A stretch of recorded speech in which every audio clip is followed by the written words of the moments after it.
박정수 여사와 나영은 두 사람의 관계를 눈치채셨나요? 오범수와 딸 한이를 두고 재벌가로 시집간 나영은 누군가는 그녀를 야망 가득한 여자라고 말합니다. 하지만 그 속엔 아무도 모르는 진실이 숨어 있었죠. 바로 지금 그 재벌 회장이 박정수 여사의 옛 연인이었다는 사실. 그 남자는 원래 정수 여사와 결혼을 약속했었습니다.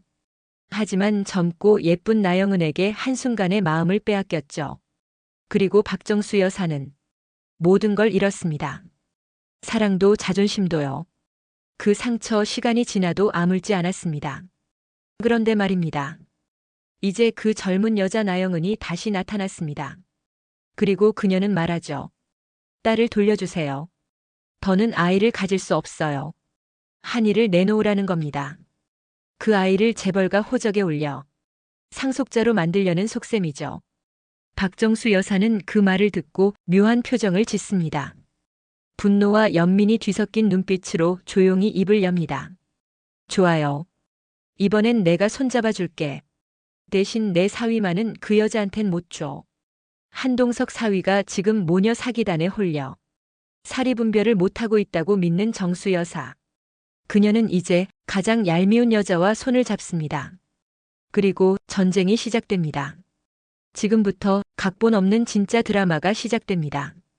박정수 여사는 호텔에서 마광숙과의 짧은 만남 이후 마음속 불편한 감정을 떨쳐내지 못했습니다. 그녀의 머릿속에는 여전히 한동석과 마광숙의 관계를 막아야 한다는 생각이 가득했습니다. 어떻게든 이 결혼은 안 돼. 저 여자는 내 딸의 자리를 대신할 수 없어. 박정수는 그렇게 결심한 채 조용히 전화기를 들었습니다. 목적은 단 하나. 또 다른 아군을 만드는 것이었죠. 그녀가 전화를 건 상대는 뜻밖에도 나영은 오범수의 전처이자 지금은 재벌가의 새 아내로 살아가고 있는 여자였습니다. 정말 오랜만이네요, 나영은 씨. 우리 다시 만날 줄은 몰랐네요. 차가운 목소리의 인사 뒤엔 숨겨진 속셈이 있었습니다. 그리고 나영은 역시 박정수의 연락을 기다리고 있었던 듯 단호한 말투로 대답했습니다. 저도요. 그런데 저희 본론부터 이야기하죠. 두 사람은 호텔 라운지에서 마주 앉았습니다. 겉으로는 우아한 두 여자의 대화처럼 보였지만 속내는 달랐습니다. 박정수는 먼저 말을 꺼냈습니다. 나는 지금 마광숙이 너무 싫어요. 제 딸의 자리를 가로챘다는 생각이 자꾸 들어요. 그런데 그녀와 오범수 뭔가 묘하게 얽히는 게 느껴져요. LX 호텔 사회이사인 오범수가 그녀와 엮이는 순간 한동석 회장은 더 이상 내 사위가 아니게 되는 거죠. 그 사람 요즘 흔들리고 있어요. 나영은은 눈썹을 살짝 치켜 세웠습니다. 그리고 고개를 끄덕이며 말했습니다. 오범수 그 사람 요즘 무르익었죠. 한이랑도 더 끈끈해졌고. 저도 그게 싫어요. 한이는 저와 지금의 남편 사이에서 유일하게 내 가치를 증명할 수 있는 존재예요. 그러자 박정수가 의미심장한 말을 건넸습니다. 그 아이 재벌가에 입적되면 상속은 한이에게로 쏠릴 수 있겠네요. 맞아요. 하지만 저 더 이상 아이를 가질 수 없어요. 난소를 드러낸 몸이라 한이가 유일한 희망이에요. 그런데 오범수와 그 여자가 딸을 데려가겠다고 나서면 저는 아무것도 안 남아요. 두 여인의 시선이 마주쳤습니다. 그리고 그 순간 서로의 목적이 정확히 일치함을 직감하게 됩니다. 박정수는 조용히 미소 지으며 말했습니다. 나영은 씨, 우리 서로 도울 수 있을 것 같아요.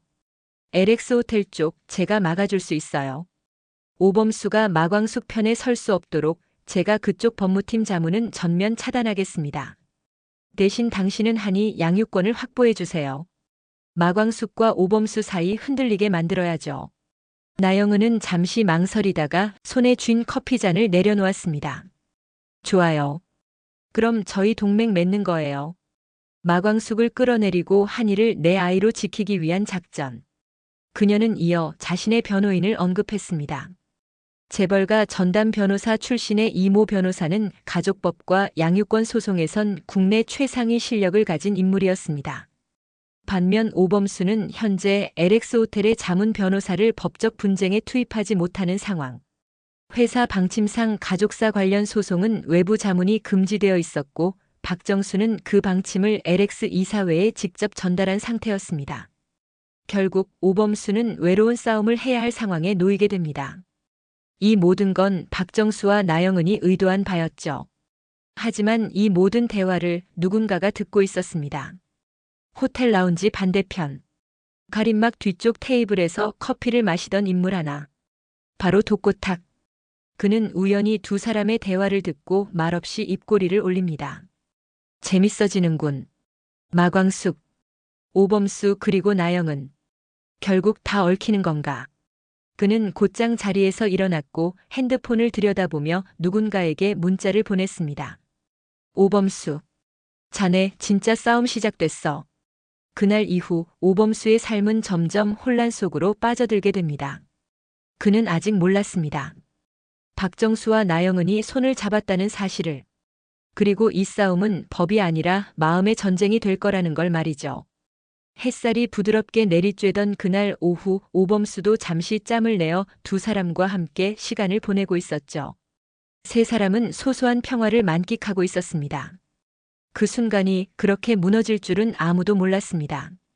아니야. 어딘가 낯익은 목소리가 울려 퍼졌습니다.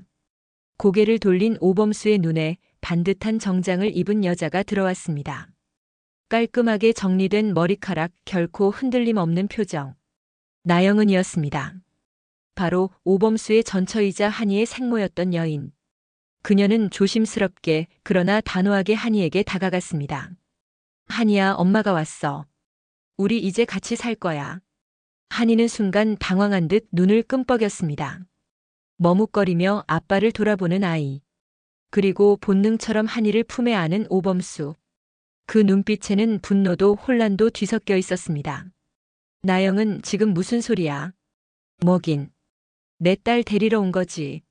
나영은은 태연한 얼굴로 커다란 봉투를 꺼내 보였습니다. 여기 한이에 대한 상속 등록 서류야. 남편이 한이를 입적시키기로 했어. 남편에게는 자식이 없으니까. 한이가 유일한 상속자야. 재산은 대략 2천억. 말끝을 흐리는 그녀의 시선엔 자신감과 냉정함이 동시에 담겨 있었습니다. 하지만 그 전에 한이를 내가 양육해야 하겠지? 친모인 나에게 법적 권리가 있으니까. 오범수는 분노를 억누르며 물었습니다. 한이가 지금 얼마나 안정된 생활을 하고 있는지 몰라? 이 아이한테 또 상처 줄 거야? 안정된 생활이라고? 나영은이 냉소를 흘렸습니다. 그래서 한이가 평범한 교수와 그 연인의 집에서 자라는 게 맞다고 생각해? 아이는 내 인생의 전부야. 한이가 있어야만 내가 지킬 수 있는 자리도 있어. 나는 한이 없인 살아갈 수가 없어. 독고세리는 참을 수 없었습니다. 그녀는 당장이라도 나영은을 향해 달려들 기세였지만 한이를 품은 오범수가 말없이 고개를 저었습니다. 감정이 폭발하려던 그 순간 나영은은 마지막 말을 남기고 돌아섰습니다. 일주일 안에 변호사 통해 연락할게.